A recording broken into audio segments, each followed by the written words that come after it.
많은 사람들이 자신의 인생에서 좋아하는 일을 찾는 것이 중요하다고 생각합니다. 그리고 그 일에 대한 열정을 가지고 행동하는 것이 성공과 만족을 이루는 비결이라고 믿습니다. 하지만 종종 우리는 좋아하는 일을 찾는 것에만 집중하고 그 외의 모든 일에는 무관심해지곤 합니다. 오늘은 과연 좋아하는 일을 무턱대고 자신의 평생의 일로 삼고 살아야 하는지에 대하여 세이노의 가르침을 통해 함께 생각해보는 시간을 갖겠습니다. 좋아하는 일이라고 섣불리 하지 마라. 윈스턴 처칠은 일요화가였다. 그림 그리는 것을 꽤나 좋아하였기에 내가 천국에 가면 최초의 100만 년은 그림을 그리며 지낼 작정이다. 라고까지 말하였다. 그는 심지어 피카소를 자기보다 더 아마추어라고 말한 적도 있다. J.P. 김종필 역시 일요화가였었고 르네상스 당시의 화가 르누아르의 소품 장미 이외의 많은 작품을 소장하고 있는 것으로 알려져 있다. 장폴 사르트르는 전업화가와 일요화가의 차이를 예로 들어 전문성과 아마추어리즘을 명확히 구분했다. 예술을 취미로 좋아하는 애호가들로서는 결코 도달할 수 없는 경지가 예술의 세계에 존재한다는 것이다. 그러나 그의 생각과는 달리 일요화가가 전업화가 이상의 경지에 오르는 경우를 우리는 얼마든지 찾아볼 수 있다. 본래 파리의 증권 중개사였으며 일요화가였던 폴 고갱이 그 예이다. 다니던 증권사가 파산하는 바람에 매일같이 그림을 그리게 되었지만 그의 그림은 친구 고흐의 그림들이 그랬듯이 팔리지 않았다. 아내와도 헤어지고 고흐와의 우정도 깨져버리자 그는 타히티에서 원시 그대로를 찬미하며 유럽의 물질주의를 경멸한다. 전직 증권 중개사이었기에 물질주의의 종말을 누구보다도 더 잘 알고 있었을지도 모른다. 그래서인지는 몰라도 그의 대표작 제목은 우리는 어디서 왔고 무엇이며 어디로 가는가이다. 앙리 루소 역시 가난한 하급 세관원 출신으로 본래 일요화가였다가 49세부터 비로소 전업화가가 되었다. 화가가 되기 위한 전문적인 교육은 전혀 받지 않았던 그는 단순한 색채와 뚜렷한 윤곽으로 밀림 속 온갖 식물들의 잎새 하나까지 다 묘사해내었고 20세기 미술사의 한 획을 긋는 선구자가 되었다. 그림 그리는 것을 좋아하는 일요화가였다가 전업화가가 된 사람들을 나는 행복한 사람들로 믿는다. 좋아하는 일을 하게 된 사람들이기 때문이다. 사실 사람들은 좋아하는 일을 하라고 한다. 국어 사전을 보면 전문으로서 아니라 즐겨서 하는 일, 좋아서 하는 일을 취미라고 정의한다. 좋아하는 취미가 직업이 되어 먹고 살 수 있게 된 사람들은 그래서 행복하다. 보도 셰퍼는 경제적 자유로 가는 길에서 사람들은 돈이 없기 때문에 좋아하지도 않는 일을 하게 되고 그런 일을 계속하는 한 돈도 벌 수 없다고 말하면서 몰두하고 있는 취미를 바탕으로 경력을 쌓으라고 추천한다. 그림 그리는 것을 좋아한다면 일요화가로서 경력을 쌓아가다가 나중에 전업화라는 의미나 마찬가지일 것이다. 하지만 그렇게 할 수 있는 사람들이 과연 얼마나 될까? 몰두하고 있는 취미를 취미 이상의 단계로는 끌어올리지 못하는 사람들도 부지기수이고 심지어 특별하게 좋아하는 취미조차 없는 사람들도 수없이 많지 않은가. 다행히도 나는 호기심이 많아서인지 상당히 많은 취미들을 갖고 있다. 그 중에서 가장 좋아하는 것은 중학생 시절부터 음악을 크게 듣는 것이다. 현재의 나 역시 클래식이건 팝이건 랩이건 가야금 산조이건 메탈이건 간에 가리지 않고 듣는 잡식성이다. 그래서 좋은 오디오를 갖추고 마음껏 음반을 사는 것이 희망이었다. 하지만 배고팠던 시절 내가 음악 감상을 좋아한다고 해서 할 수 있는 일이라고는 음악다방 디스크 자키뿐이었는데 그 월급 가지고서는 10년을 모아도 마음에 드는 오디오 세트 하나 장만할 것 같지 않았다. 즉, 내가 좋아하는 일을 한다고 하면 평생 고생문이 훤해 보였다는 말이다. 당신이 좋아하는 것은 무엇인가? 영화, 여행, 만화를 좋아하는가? 춤, 게임, 채팅, 스포츠 경기 관람을 좋아하는가? 그 좋아하는 일의 경제적 가치를 생각하고 자신이 그 일을 남들보다 얼마나 더 잘할 수 있는가를 반드시 생각하라. 물론 경제적 대가를 전혀 기대하지 않는 채 자기가 좋아하는 것에 미친 듯 몰두하는 사람들도 있다. 오타쿠가 그들이다. 오타쿠는 원래 일본어에서 당신, 댁을 뜻하는 2인칭 대명사이다. 그러나 현대적 의미는 이상한 것을 연구하는 사람, 별것도 아닌 일에 지나치게 몰두하는 사람이다. 어떤 것을 광적으로 즐기는 마니아 수준을 훨씬 뛰어넘으며 특정 분야에서 고도의 지식을 지니고 있다. 당신이 오타쿠이건 마니아이건 취미 애호가이건 간에 경제적 가치가 별로 없는 것을 좋아하지만 그것에 행복이 있다고 믿는다면 다음 세 가지 길 중 하나를 택하여야 한다. 첫째, 그 분야에서 정말 최고 1인자가 되는 길이다. 예를 들어 게임을 최고로 잘하면 쌈장 같은 게이머나 게임 평론가가 될 수도 있을 것이다. 스포츠 경기 관람을 좋아한다면 방송국의 유명 해설자가 될 수도 있다. 술을 좋아한다면 술을 마신 뒤끝을 평가하여주는 전문가가 될 수 있을지도 모르겠다. 채팅을 좋아한다면 외로운 밤, 채팅에서 헌팅하는 법이라는 책을 쓰는 경지에 이를 수도 있을 것이다. 또 여행을 좋아한다면 한비아처럼 미국에서 석사까지 받고 외국 회사에서 근무 잘하다가 35 나이에 불쑥 사표를 내고 7년간 세계의 오지들을 여행한 뒤 그 경험을 책으로 펴낼 수도 있다. 어느 분야에서든지 일단 1인자가 되기만 하면 좋아하는 것을 하면서도 이런저런 방법으로 생활을 영위할 수 있다는 말이다. 단 대부분의 경우 그 생활 기간이 결코 길지는 않다는 것을 명심하여라. 오타쿠는 어떨까? 신세기 에반게리온의 제작사 가이낙스의 대표이사였던 오카다 토시오는 저서 오타쿠에서 애니메이션, 게임, 영화에 미친놈들이 직업적 전문가의 길을 가려면 다음 세 가지 눈을 갖추어야 한다고 조언한다. 작품 안에서 아름다움을 발견하고 작가의 센스를 포착하는 세련된 시각, 작품을 논리적으로 분석하고 구조를 파악하는 과학자의 시각인 장인의 시각, 작가의 눈과 작품의 디테일을 간파하고 스태프들의 정열과 갈등의 드라마를 보는 통달의 시각. 하지만 말이 쉽지 그 정도의 경지에 도달한다는 것이 쉬운 일은 아니다.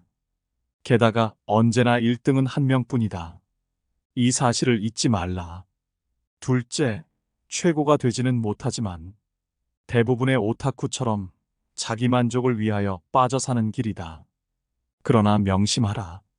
그저 여행이 좋아서 일을 저질렀던 한비아의 말을 빌면 이렇게 살고자 한다면 우선 삶의 설계 기준을 해야 할 일이 아니라 하고 싶은 일에 철저히 맞춰놓고 살아야 한다.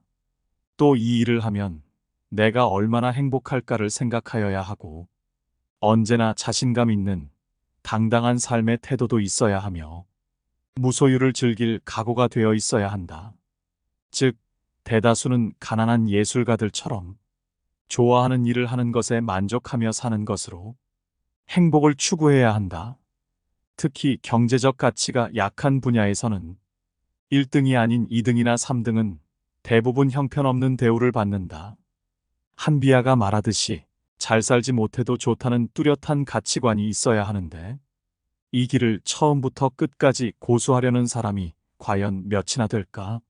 셋째, 다른 길의 일을 통해 경제적 여유를 마련한 뒤 그 돈으로 좋아하는 것을 하는 것이다. 사실 대부분의 사람들이 택하는 길은 바로 이 길이다. 여행을 좋아하는 수많은 사람들이 생업에서 여행비를 마련하여 여행을 즐기는 것처럼 말이다. 김동주 치과의원 원장 김동주 역시 그러한 경우에 해당된다. 그 역시 오지 여행 전문가라고 할 수 있는데 지난 10몇 년간 1년에 한 달은 여행을 하였다. 그의 홈페이지에 실린 60여 개국의 수천 장의 사진 자료들과 텍스트 자료들은 방대하며 동영상 서비스까지 제공된다. 이렇게 생업을 영위하면서 거기서 얻은 자금으로 자기가 좋아하는 것을 시작하다가 전문가의 경지에 다다르는 사람들은 한두 명이 아니다. 때로는 자기가 좋아하는 것을 나중에 하기 위해 일단은 먼저 돈부터 악착같이 모으는 사람들도 있다. 배수아의 소설 나는 이제 네가 지겨워해서 여주인공이 그런 경우이다. 그녀는 33세 독신이고 죽도록 성실한 직장인이다.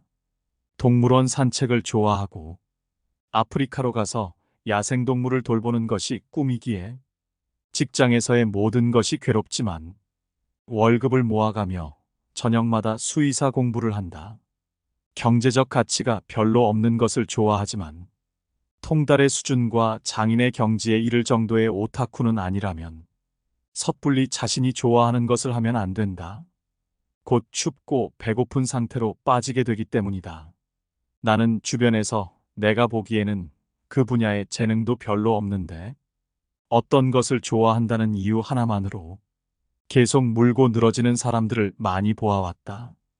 특히 그래픽 디자인이나 만화 등과 같이 창조성이 요구되는 분야에서조차 성실과 끈기 하나만으로도 성공할 수 있다고 믿는 자들을 볼 때는 그 어리석음에 기가 질릴 지경이다. 물론 혼자서 살면서 무소유를 즐기겠다는 각오가 서 있다면 그렇게 해도 된다. 그러나 춥고 배고픈 것은 딱 질색이라면, 그리고 좋아하는 일에서 천재적 재능을 갖고 있는 것도 아니라면 이 사회에서 대가를 주는 일을 찾아 하고 그 대가를 받아 좋아하는 것을 하는 세 번째 길을 택하는 것이 현명하지 않을까? 돈부터 벌라는 말이다. 음악 감상을 좋아하였던 나 역시 그 마지막 길을 택했다. 그렇다면 나는 어떤 일을 하여 대가를 받고자 하였을까? 어느 특정 분야에 뚜렷하게 재능을 갖고 있지도 못했기에 구체적인 생각은 전혀 없었다. 반드시 무슨 일을 하여야만 한다는 어떤 의식은 물론 전혀 없었다. 그저 돈 많이 버는 일이면 되었다. 범죄 빼고는 일의 종류가 크게 문제되지 않았다는 말이다. 아마 당신도 마찬가지 아닐까? 아무 일이나 재미있게 하라. VJ 특공대라는 TV 프로그램을 딸과 함께 자주 보았는데 언젠가 어느 삼겹살집 주인이 삼겹살은 그 굽는 석판에 따라 맛이 달라진다는 것을 알고는 마음에 드는 석판을 구하고자 전국을 돌아다니고 그렇게 구한 돌들을 삶고 길들이는데 오랫동안 정성을 쏟는 모습이 방영되었다. 그 주인에게 삼겹살집 운영은 노동이 아니라 재미를 느끼는 취미나 다름없었다. 당연히 손님이 들끓었다. 많은 부자들은 일하는 것이 취미라고 말한다. 재미있게 즐긴다는 뜻이다. 토마스 J. 스텔리는 백만장자 마인드에서 미국의 백만장자 733명을 표본 조사하여 얻은 자료들을 보여주는데 미국의 백만장자들 중 86%는 나의 성공은 내 일과 직업을 사랑한 결과이다라고 공통적으로 말한다. 투자를 잘해야 부자가 된다는 말에 현혹되지 말라. 일이 우선이고 투자는 나중이다. 그리고 81%는 나의 일은 내 능력과 적성을 한껏 발휘할 수 있도록 해준다고 말한다. 하지만 사람들이 자기 능력과 적성에 맞는 일만을 찾아 나서는 것은 내가 볼 때는 정말 어리석은 일이다. 게다가 대다수의 사람들은 자기가 머릿속에서 꿈꾸고 원하여 온 일을 그 일을 위한 구체적인 준비도 없이 자신이 해야 하는 일과 동일시하거나 자기가 능력을 갖고 있는 일, 자기 적성에 맞는 일, 자기가 잘할 수 있는 일로 믿는다. 그러나 능력이니 적성이니 하는 것들은 관련 분야의 지식을 갖춘 뒤 실제로 일을 경험하여 보기 전까지는 뚜렷하게 나타나는 것이 아니다.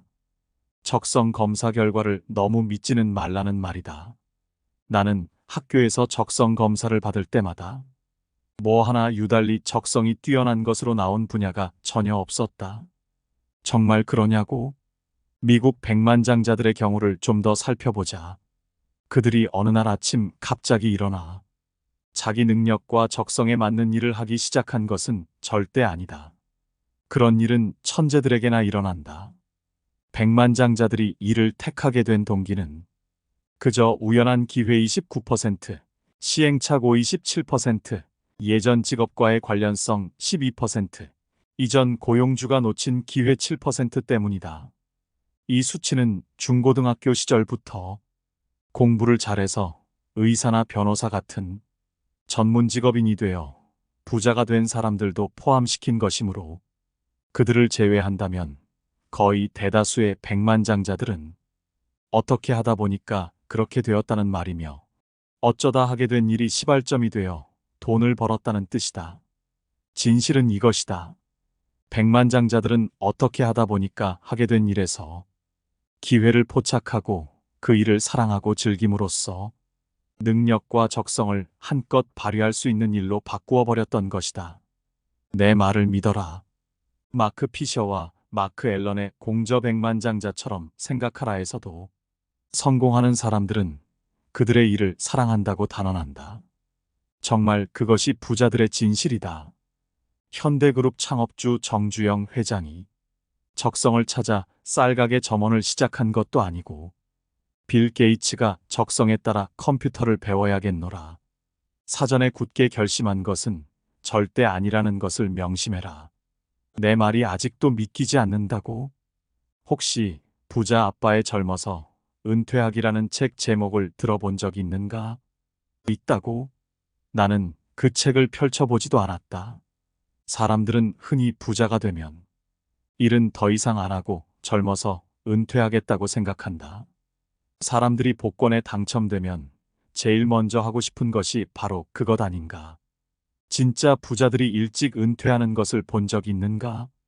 환갑이 아니라 70세, 80세, 아니 건강이 허락하는 한 죽을 때까지 일에서 손을 완전히 놓지 않는 사람들이 부자들이다.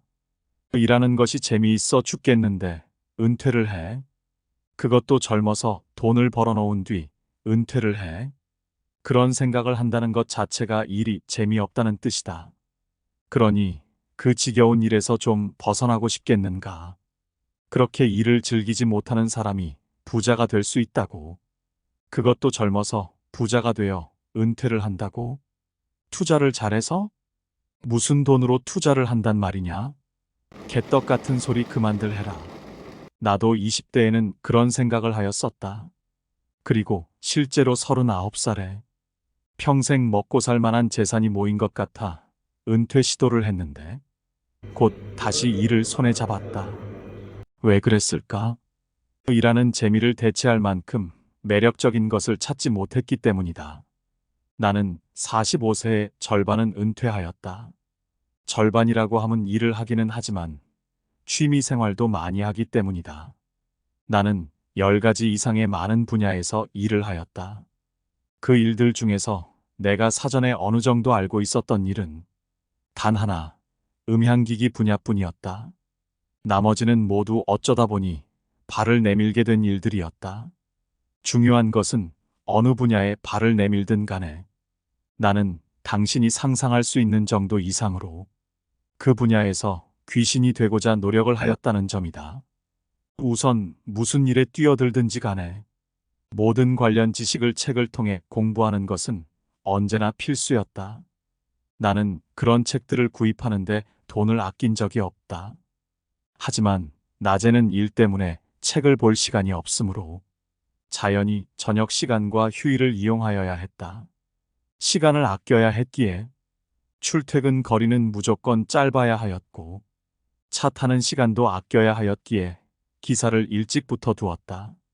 다른 사람들처럼 나도 노는 날들을 기다리기는 했지만 기다린 이유는 전혀 달랐다. 크리스마스 이브건 내 생일이건 간에 나는 가리지 않았다.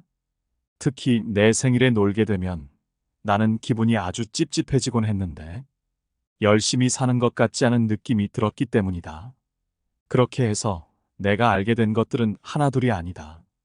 컴퓨터를 전혀 몰랐던 내가 MS-DOS도 알게 되고 DBase로 프로그램을 짜서 팔 수도 있었던 것도 근 몇 개월간 저녁과 밤 시간을 몽땅 희생시켜 얻은 결과였다.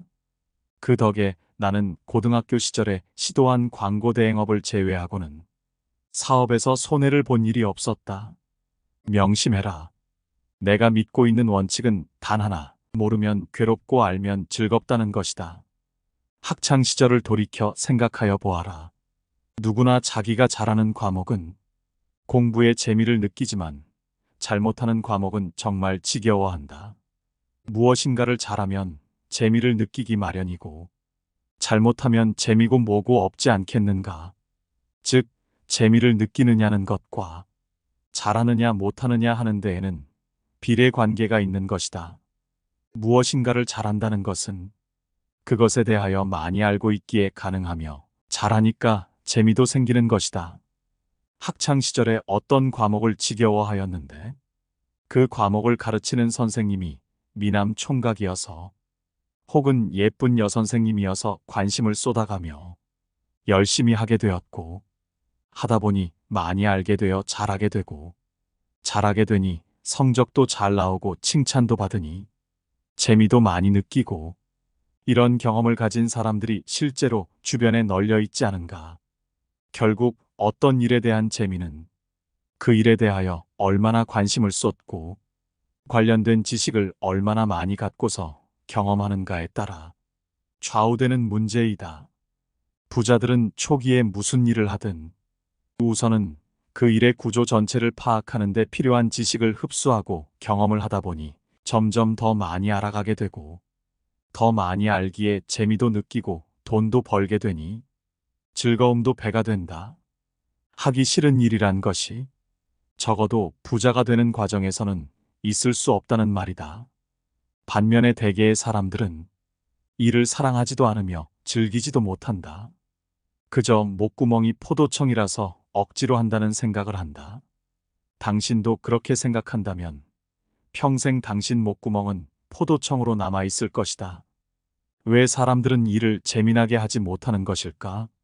자기가 좋아하는 일을 하지 않기 때문이 아니라 일을 완전히 알려고 노력하지 않기 때문이다. 심지어 전문직 종사자들도 면허증이나 자격증 하나를 따면 더 이상 공부를 하지 않는다.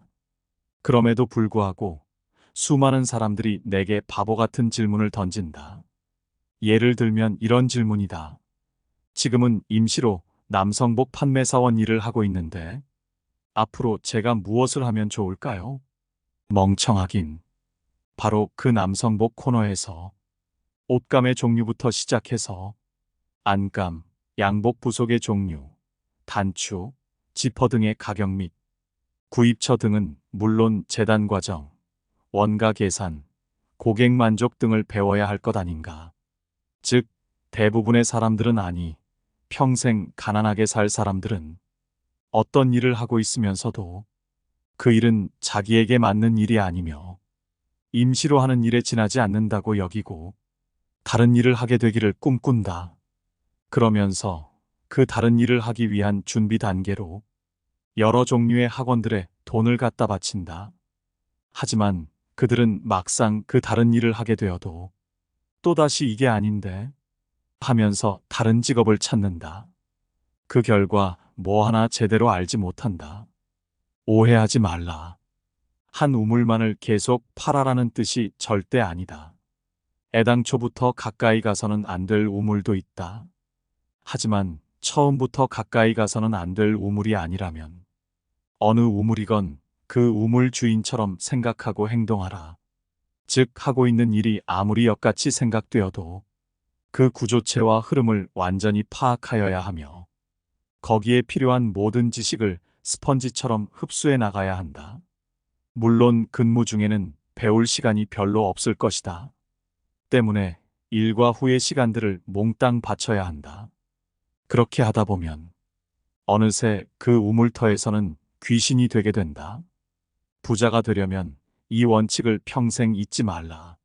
사람들은 자기가 잘할 수 있는 일이 따로 있을 것이라고 생각하지만 성격상의 문제나 기술적 분야가 아닌 이상 어느 한 분야의 일에서 새는 바가지는 다른 분야의 일터에서도 새기 마련이며 어느 한 분야에서 귀신이 되는 사람은 다른 일을 해도 중복되는 부분이 반드시 있기 때문에 남들보다 빠른 시간 안에 귀신이 된다. 이런 말을 들은 적이 있다. 3번은 질리고, 5번은 하기 싫고, 7번은 짜증이 나는데, 9번째는 제가 잡힌다. 제가 잡힌다는 말은 일에 리듬이 생겨 묘미가 생긴다는 말이다. 즉, 피곤을 가져오는 노동이 더 이상 아니고 재미를 느끼게 되는 단계인 일이 되게 된다는 말이다. 당신이 하는 것이 노동의 파편으로 남아있는 한, 당신은 언제나 노동의 노예로 남아있게 되고 평생을 돈에 휘어잡힌다. 두렵지 않단 말인가? 워런 버핏은 2022년 버크셔 해서웨이 주총에서 한 여학생으로부터 만일 주식을 딱 하나만 골라서 몰빵하여야 한다면 어떤 종목을 고르실 것인가요? 라는 질문을 받았다. 학생의 의도는 그 주식을 알려주시면 저도 투자하여 부자가 되고 싶습니다. 라는 것이었고, 이를 알아챈 버핏은 주식 투자가 아니라 학생에게 최선은 어떤 일을 특출나게 잘하는 능력을 키우라는 것이라고 말하면서 그게 최고의 투자라고 답한다. 일을 특출나게 잘하는 것이 바로 제가 잡히는 수준이며 그것이 투자보다 우선한다는 이 가르침을 잊지 말아야 한다. 오늘은 세이노의 가르침에 나오는 일과 삶에 대해서 생각해 보았습니다. 세이노님은 1000억대 자수성가한 부자로 젊은 시절 가난으로 3번의 자살을 기도하여 살아난 후 피보다 진하게 살자는 신념으로 치열하게 살아오신 분입니다. 세이노님은 항상 남들이 생각하는 것에 대해 노라는 부정을 할 수 있어야 한다고 말씀했습니다. 10여 년 전 처음으로 세이노의 가르침을 접하고 제 인생의 커다란 전환점이 되었습니다. 예전에 저도 이 글에서 지적하신 것처럼 일에 대해서 잘못 생각하고 있었습니다.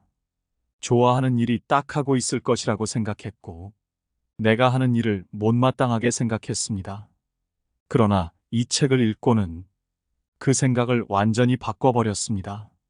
좋아하는 일이란 그냥 하늘에서 떨어지는 것이 아니란 것을 깨달았기 때문입니다.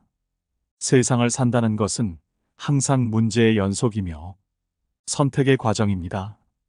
그래서 항상 힘듭니다. 그렇다고 비관적인 삶만 있는 것도 아닙니다. 때로는 고생 끝에 낙이 오고 즐거운 날도 많습니다. 현재가 힘들더라도 한 발씩 나가보세요. 오늘의 말씀을 하나의 지표로 삼아 자신을 성장시켜 보세요. 그 하루하루가 쌓이면 커다란 힘이 될 것이고 비로소 자신이 원하는 길이 열릴 것입니다. 이상으로 영상을 마치겠습니다. 긴 영상 함께 해주셔서 대단히 감사합니다.